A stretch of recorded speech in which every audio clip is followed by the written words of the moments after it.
बिहार विधानसभा चुनाव के नतीजे सामने आ चुके हैं और एक बार फिर 10वीं बार बतौर मुख्यमंत्री नीतीश कुमार शपथ ग्रहण करते हुए बिहार के सीएम बन गए हैं। एनडीए गठबंधन ने सरकार बना ली है, लेकिन इस जीत के इर्द गिर्द गहरे सवाल और गंभीर आरोप लगातार मंडरा रहे हैं।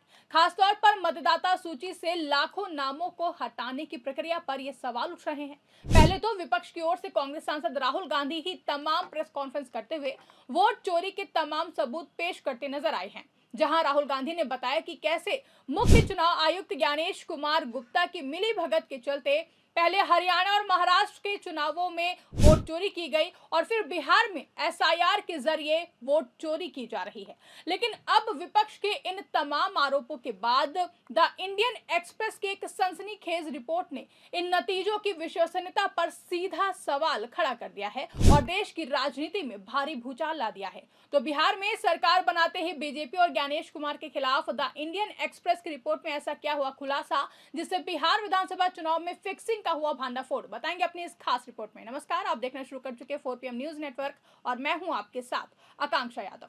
दोस्तों, विपक्ष पहले दिन से कह रहा है कि एनडीए चुनाव आयोग के साथ मिलकर वोट चोरी कर रहा है, लेकिन एनडीए और चुनाव आयोग की ओर से बार बार कहा जा रहा है कि विपक्ष के सारे आरोप झूठे हैं, बेबुनियाद हैं। विपक्ष हार की खींच से ये बातें कर रहा है। यहां तक कि कांग्रेस की ओर से बार बार कई नंबर गेम का खुलासा भी किया जा चुका है, लेकिन फिर भी जैसा कि विपक्ष बार बार कह रहा है कि ज्ञानेश कुमार बीजेपी की बी टीम की तरह काम कर रहे हैं और इसी वजह से विपक्ष शासित राज्यों में तो चुनाव आयोग सख्त होता है, लेकिन जहां बीजेपी की बात आती है तो वहां चुनाव आयोग आंख मूंद लेता है।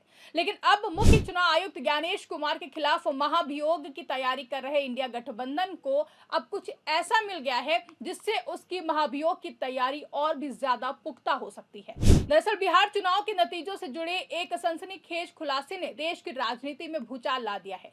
द इंडियन एक्सप्रेस की रिपोर्ट के मुताबिक एनडीए गठबंधन ने उन सीटों पर एक तरफा जीत दर्ज की है जहां लाखों मतदाताओं के नाम वोटर लिस्ट से गुपचुप तरीके से हटाए गए थे। ये खुलासा विपक्ष के उन आरोपों को पुख्ता करता है कि वोटर लिस्ट के साथ बड़े पैमाने पर छेड़छाड़ हुई है। एसआईआर यानी कि स्पेशल इंटेंसिव रिवीजन प्रक्रिया के नाम पर हुए इस कथित वोट सफाये ने चुनाव नतीजों के पीछे की कहानी को संदिग्ध बना दिया है। आंकड़े चौंकाने वाले हैं। जिन 5 सीटों पर सबसे ज्यादा वोटर काटे गए हैं, यानी कि जिन 5 सीटों पर वोटर लिस्ट में सबसे ज्यादा वोट्स काटे गए हैं, उनमें से 4 सीटों पर सीधे सीधे एनडीए ने कब्जा जमाया है। द इंडियन एक्सप्रेस की एक खबर देखिए जिसमें लिखा है कि एसआईआर के दौरान जिन 5 विधानसभा क्षेत्रों में सबसे ज्यादा मतदाता सूची से नाम हटाए गए हैं, उनमें से 4 में एनडीए दल को जीत मिली है। उदाहरण के लिए गोपालगंज, जहां राज्य में सबसे ज्यादा यानी कि 56,793 मतदाता सूची से नाम हटाए गए हैं, वहां भारतीय जनता पार्टी ने लगातार 5वीं बार जीत हासिल की और बाकी 3 सीटें भी एनडीए के खाते में गई हैं। जैसा कि पूर्णिया और मोतिहारी में बीजेपी की जीत हुई और कुचायकोट सीट जेडीयू के पास गई, यानी कि सबसे ज्यादा नाम कटने वाली 5 सीटों में भाजपा ने पूर्णिया में जहां 50,767 नाम कटे और मोतिहारी में जहां 49,747 नाम कटने के बाद भी इस सीट पर बीजेपी ने जीत हासिल की, जबकि जेडीयू ने कुचायकोट में 43,226 नाम कटने के बाद जीत हासिल की है। हालांकि विपक्षी महागठबंधन की कांग्रेस ने किशनगंज में 42,940 नाम कटने के बाद भी जीत हासिल की है, लेकिन वो सीट भी कहीं न कहीं इसलिए दी गई जिससे किसी को इस कथित वोट चोरी पर शक न हो और जनता के मन में चुनाव को लेकर विश्वास कायम रहे। बता दें कि किशनगंज और पूर्णिया ही ऐसी 2 सीटें थीं जहां पर 50,000 से ज्यादा नाम कटने की घटनाएं हुई हैं। विपक्ष लगातार ये सवाल उठा रहा था कि ये लाखों गायब हुए वोटर्स कौन थे? क्या ये वो लोग थे जो पारंपरिक तौर पर एनडीए को वोट नहीं देते थे?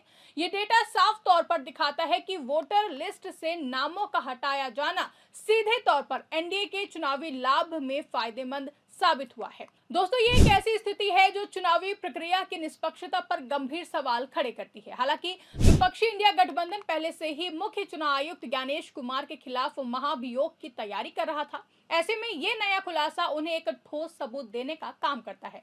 राजनीतिक गलियारों में ये चर्चा गर्म है कि वोटर लिस्ट में छेड़छाड़ का ये डेटा अब महाभियोग प्रस्ताव की सबसे बड़ी सबूतों की फहरिस्त में शामिल होने जा रहा है। कांग्रेस नेता राहुल गांधी ने चुनाव के दौरान कई बार लोक लोकतंत्र खतरे में है और चुनावी धांधली जैसे शब्दों का इस्तेमाल किया था। ये आंकड़े विपक्ष के आरोपों को बल देते हैं और ये साबित करने की कोशिश करते हैं कि ये चुनावी परिणाम जनादेश नहीं बल्कि व्यवस्थागत धांधली का परिणाम है। ये वोट चोरी का एक संगठित प्रयास हो सकता है जिसका मकसद चुनावी समीकरणों को एनडीए के पक्ष में झुकाना था। वोटर लिस्ट से नाम हटाए जाने के साथ साथ जिन सीटों पर सबसे ज्यादा नए वोटर्स जोड़े गए वहां भी एनडीए की ही जीत हुई है। ये बात भी चुनाव आयोग की प्रक्रिया पर सवाल खड़े करता है। जिन 5 सीटों पर सबसे ज्यादा नए वोटर्स जोड़े गए उनमें भी एनडीए सहयोगियों ने 4 सीटों पर कब्जा जमाया। एनडीए सहयोगियों ने नौतन और तरारी जो कि बीजेपी ने जीती, ठाकुरगंज जो कि जेडीयू के पास गई और चेनार चिराग पासवान के एलजेपीआर के पास गई। यानी कि जिन पर नए नाम जोड़े गए वो भी एनडीए के पास ही गई सीटें। यानी कि कांग्रेस को इन 5 सीटों में से सिर्फ 1 सीट अररिया पर जीत हासिल हुई है जो कि दोहरा पैटर्न है। जहां वोट काटे गए वहां भी एनडीए को फायदा हुआ और जहां वोट जोड़े गए वहां भी एनडीए को ही फायदा हुआ है। ये साफ संकेत देता है कि ये केवल बड़ी वोट चोरी ही नहीं बल्कि वोटर लिस्ट के प्रबंध में एक सुनियोजित एजेंडा हो सकता है जो सत्तारूढ़ गठबंधन के पक्ष में काम कर रहा था, जो कि लोकतंत्र के लिए एक काला अध्याय बन चुका है। बता दें कि बिहार चुनाव के ये आंकड़े साफ दिखाते हैं कि वोटर लिस्ट के साथ बड़े पैमाने पर छेड़छाड़ हुई है, चाहे वो लाखों मतदाताओं के नाम हटाना हो या फिर नए वोटर्स को जोड़ने की प्रक्रिया हो। दोनों ही सूरतों में सत्ताधारी एनडीए बीजेपी गठबंधन को भारी फायदा पहुंचाया गया है। कुल मिलाकर ये मामला अब केवल एक चुनावी परिणाम का नहीं रह गया है बल्कि भारतीय लोकतंत्र की नींव और चुनाव आयोग की निष्पक्षता पर एक बड़ा प्रश्न चिन्ह है। वोट चोरी के ये गंभीर आरोप देश की राजनीति को एक नए मोड़ पर ले आए हैं। इंडिया गठबंधन अब इन आंकड़ों को लेकर संसद से लेकर सड़क तक एक बड़ी लड़ाई छेड़ने की तैयारी में है। अब सभी की निगाहें चुनाव आयोग पर टिकी हुई हैं कि क्या आयोग इन गंभीर आरोपों पर कोई सफाई देगा या फिर ये मामला महाभियोग प्रस्ताव के रूप में देश के न्यायिक और संवैधानिक इतिहास में दर्ज हो जाएगा। कुल मिलाकर बिहार का ये परिणाम भारतीय राजनीति के लिए एक हाइड्रोजन बम जैसा साबित हो सकता है जिसके विस्फोट से देश की चुनावी प्रक्रिया पर लोगों का भरोसा हिल सकता है। फिलहाल के इस खास रिपोर्ट में बस इतना ही। इस रिपोर्ट पर आपका क्या कुछ कहना है कमेंट करके अपनी राय हमें जरूर बताएं। वीडियो अगर पसंद आई हो तो वीडियो को लाइक और शेयर करना ना भूलें। चैनल पर नए हैं तो चैनल को सब्सक्राइब जरूर कर लें और देखते रहें 4 PM न्यूज नेटवर्क।